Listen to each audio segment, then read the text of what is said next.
90-х годах этот город был разрушен практически до основания, но теперь он расцветает с каждым днем. Строительство идет повсюду. На чистых до блеска улицах возводятся изумительные по красоте сооружения. Мы в столице Чеченской Республики, городе Грозном.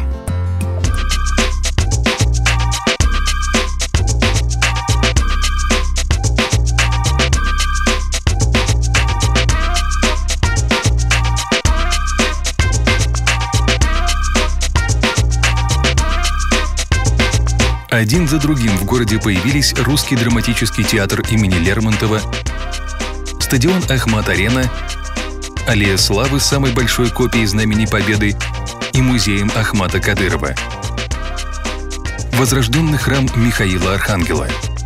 В городе открыт деловой центр Грозный-Сити, состоящий из 7 высотных зданий. Одно из них в 42 этажа с двух сторон украшают огромные часы, уступающие по диаметру лишь гигантским часам в Мекке.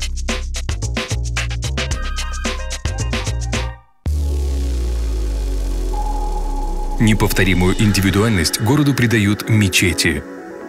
Мечеть имени султана Делимханова, мечеть Алхан-Юрт и главная достопримечательность города – крупнейшая в Европе и одна из крупнейших в мире – мечеть Сердца Чечни имени Ахмата Кадырова.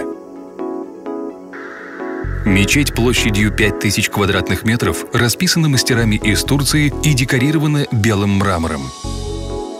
Бросаются в глаза 36 люстр, изготовленных из кристаллов Сваровски. Своими формами они напоминают 3 святыни ислама.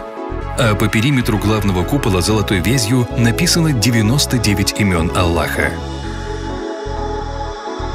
Пятница у мусульман считается священным днем. В мечеть стекаются многочисленные верующие, наполняя это место незабываемой энергетикой.